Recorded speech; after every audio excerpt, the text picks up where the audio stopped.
Okay, we're going to continue on in the Apocrypha, the Wisdom of Solomon. This is chapter 2, verse 3. And the Spirit will dissolve like empty air, and in time our name will be forgotten, and no one will remember what we have done, and our life will pass away like the traces of a cloud, and be scattered like mist, pursued by the sun's rays, and overcome by its heat. For our life is a fleeting shadow, and there is no way to recall our end, for it is sealed up and no one can bring it back.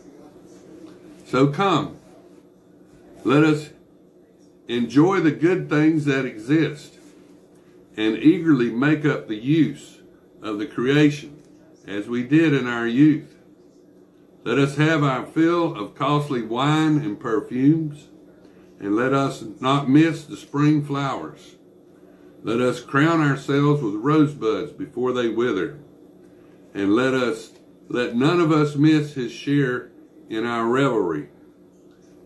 Everywhere let us leave the signs of our gladness, for this is our portion, and this is our lot. Let us oppress the upright poor.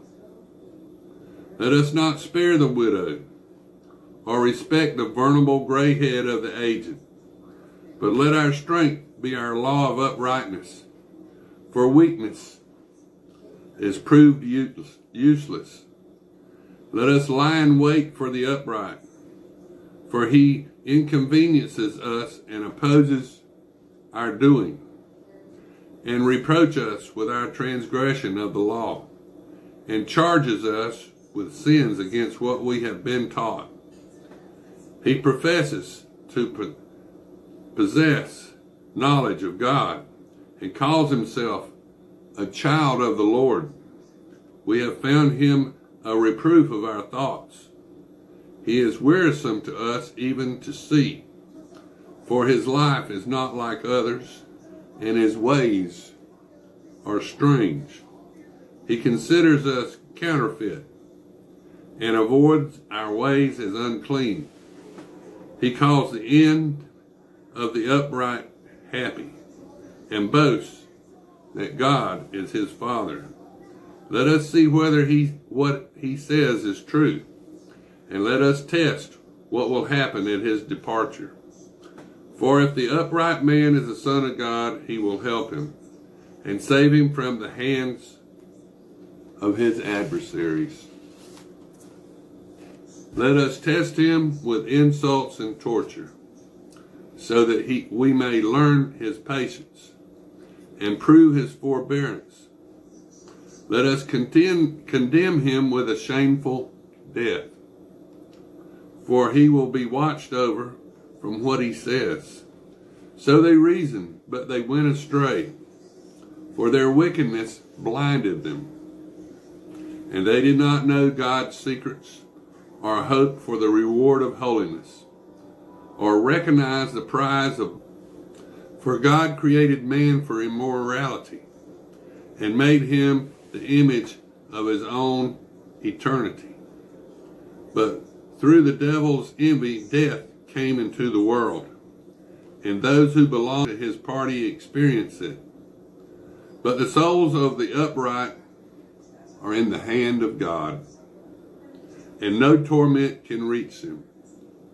In the eyes of the foolish people they seem to die, and their decrease was thought and affliction, and their departure from us their ruin. But they are at peace, for though in the sight of men they are punished, their hope is full of immorality. And after being disciplined a little, they will be shown great kindness. For God has tried them and found them worthy of himself. He has tested them like gold in a furnace, and accepted them like the sacrifice of a whole burnt offering. They will shine out when he visits them, and spread like sparks among the stubble. They will judge nations and rule peoples, and the Lord will reign over them forever. Those who trust in him will understand the truth, and those who are faithful will cling to him in love. For his chosen will find favor and mercy, but ungodly will be punished according to their reasonings, for they disregarded what was right and turned away from the Lord. For the man who makes light of wisdom and instruction is wretched, and there is nothing in their hope, and their labors are unprofitable, and what they do is useless. Their wives are silly, and their children bad. There is a curse on their birth, for happy is the barren woman who is undefiled, who has not experienced a sinful union. She will have fruit when God examines men's souls. And happy is the eunuch who has not transgressed the law with his hand, nor imagined wicked things against the Lord. For special favor shall be shown him for his faith, and a more delightful share in the Lord's sanctuary, for good work being renowned. And the root of understanding is unerring, but the children of the adulterers will not grow up, and the offspring of an illicit union will disappear. For if they are long-lived, they will be thought of no account, and at the last their old age will be unhonored. If they die early, they will have no hope or comfort on the day of decision. For the fate of an unrighteous generation is hard. It is better to be childless but virtuous. For in the memory of virtue there is immorality. For it is recognized by both God and men.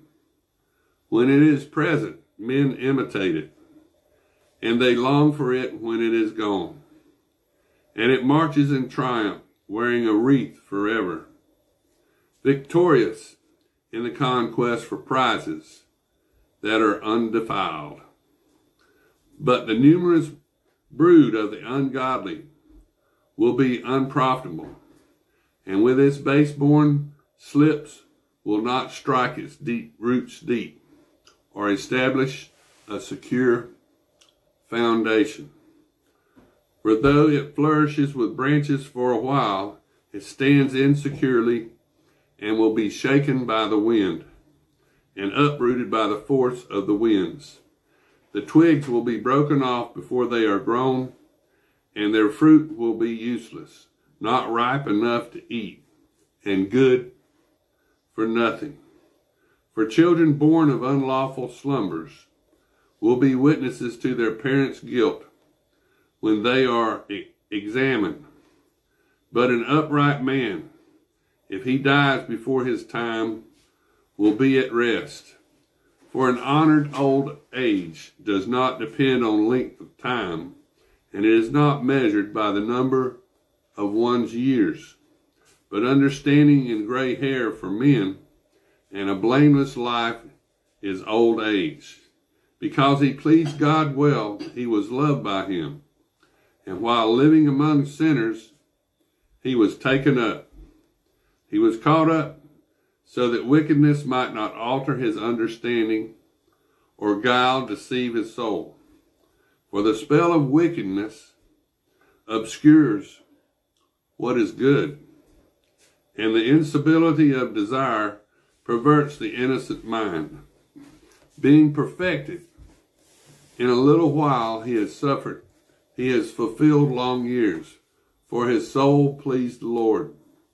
Therefore he hurried from the midst of wickedness, and the people saw yet did not perceive, or take such a thing to heart.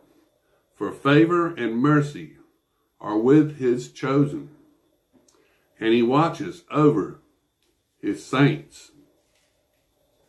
But an upright man who has fallen asleep will condemn the ungodly